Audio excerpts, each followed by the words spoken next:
Hello বন্ধুরা, এই জগতে যারা নিপীড়িত, বঞ্চিত, কাতরিত, যারা হা অন্য অবস্থায় দিন কাটায়, যাদের চোখের জলের দাম কেউ দেয় না,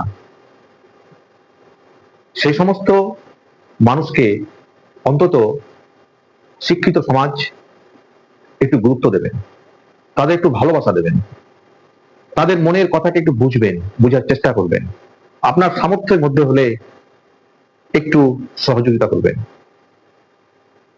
কারণ এই পৃথিবীতে মানুষ হয়ে জন্মেছে না খেয়ে মরার জন্য নয়।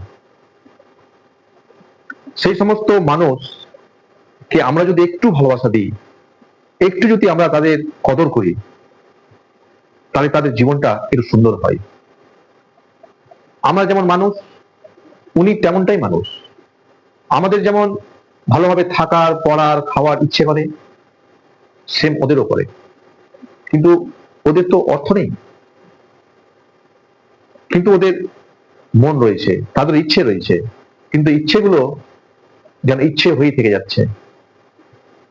এটা অন্তত আমাদের একটু ভাবা খুব দরকার। পৃথিবীতে না খেয়ে মরার জন্য কিন্তু ওরা আসেনি, এটা আমাদেরই দেখতে হবে, এটা শিক্ষিত সমাজকেই দেখতে হবে। আর আমরা শুধু ছোট লোক, তারা জঘন্য, তারা পরিষ্কার পরিচ্ছন্ন নয়, তারা অভদ্র, অশিক্ষিত, গণ্ডমূর্খ, এইসব বলে কিন্তু চালিয়ে দেবেন না। তাদেরকে একটু ভালোবাসা দেবেন। Thank you. ভিডিওটি ভালো লাগে থাকলে লাইক, কমেন্ট, শেয়ার করবেন।